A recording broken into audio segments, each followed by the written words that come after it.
Ajeng Semeng, kini saatnya saya Dana Paramita mengantarkan sejumlah berita dari Bali. Berikut 3 di antaranya.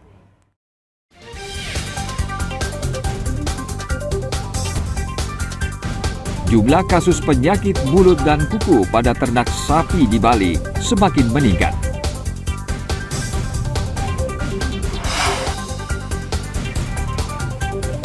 Aturan wajib divaksin booster diterapkan di Bandara Ngurah Rai dan Pelabuhan Gili Manuk.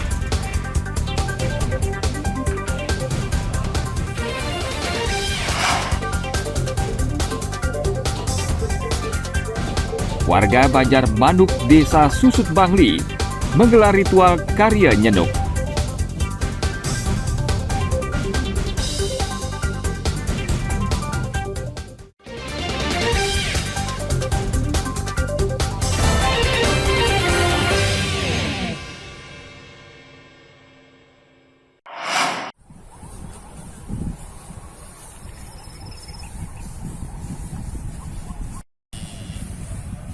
Jumlah kasus penyakit mulut dan kuku pada ternak sapi di Bali semakin meningkat. 526 ekor sapi di seluruh Bali kini telah terjangkit PMK. Ratusan ternak yang terpapar PMK tersebar di 7 kabupaten.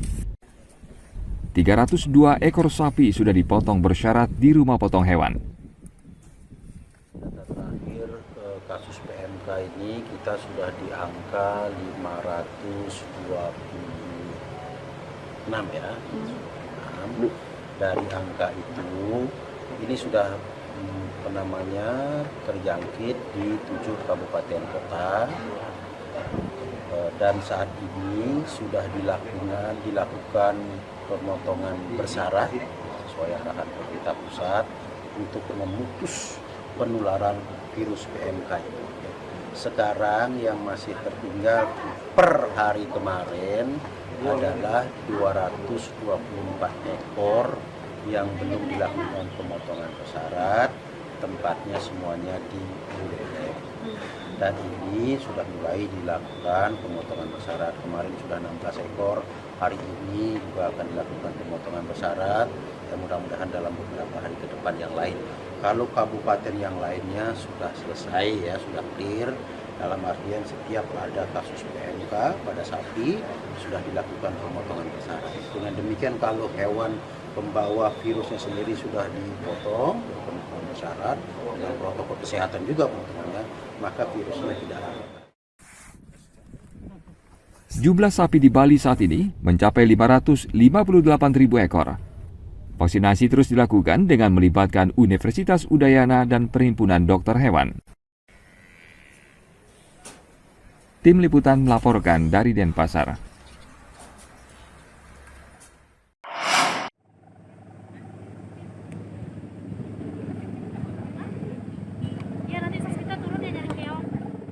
Gubernur Bali melarang pembangunan terminal gas alam cair atau LNG di kawasan Bakau, Tahura, Ngurah Rai, Denpasar. Hal itu disampaikan Gubernur dalam rapat paripurna DPRD Bali hari Senin lalu. Larangan pembangunan LNG di kawasan Bakau menyusul adanya penolakan dari warga sekitarnya. Terminal LNG tidak akan dibangun mandiri, tapi terintegrasi dengan kawasan di desa Sidekarya, Seragan, Intaran, dan Pedungan. Hal ini diharapkan bisa memberikan manfaat ekonomi bagi warga di sekitarnya. Konsumennya kebanyakan di Bali Selatan, maka pilihan lokasinya di Bali Selatan. Kan yang paling banyak butuh energi ini kan Denpasar, Badung, Gianyar, kan itu dia. Bisakah dibangun di tempat lain? Bisa. Kita bangun di tempat bawah bisa. Tapi kebutuhan di situ kan kecil. Untuk menyalurkan ke selatan itu perlu teknologi lagi, peralatan lagi, akan menjadi mahal dia, menjadi tidak efisien dia. Itu dia. Maka perlu dibangun di selatan. Di mana di selatannya? Ya kita pilih tempat. Nah, Perusda yang saya tugaskan untuk menjalankan ini. Tapi karena ribut-ribut, maka saya sudah memerintahkan Perusda tidak boleh dibangun di area mangrove. Sudah tegas itu arahan saya.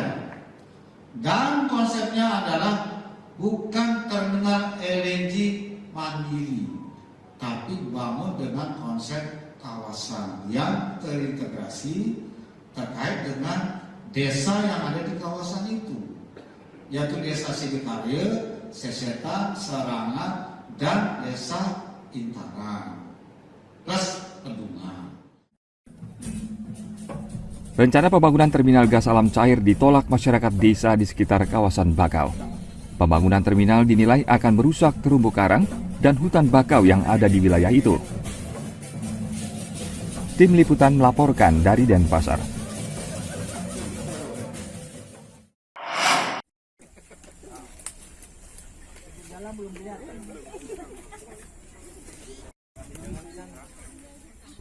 Upaya pelestarian hutan bakau terus dilakukan menjelang pertemuan G20 di Nusa Dua November mendatang. TNI Angkatan Laut bersama warga dan kelompok nelayan hari Selasa kemarin menanam bakau di sekitar Pura Luhur Segara Batu Lumbang. Ada 100 bibit bakau yang ditanam di kawasan Taman Hutan Rakyat Ngurah Rai ini.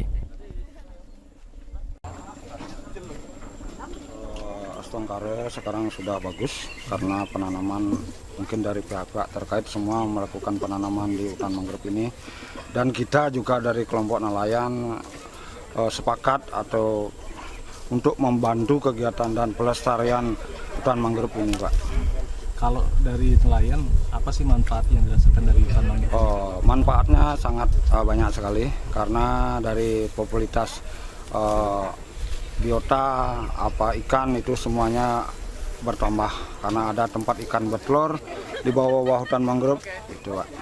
Harapannya apa, Pak, sebagai nelayan? Harapannya ke depan mudah-mudahan pihak-pihak terkait atau instansi atau pencinta lingkungan mudah-mudahan ikut menjaga kelestarian mangrove ini. Mau tidak mau, kita ini adalah kehadiran G20 adalah presiden-presiden yang anggotanya G20 itu adalah presiden-presiden negara.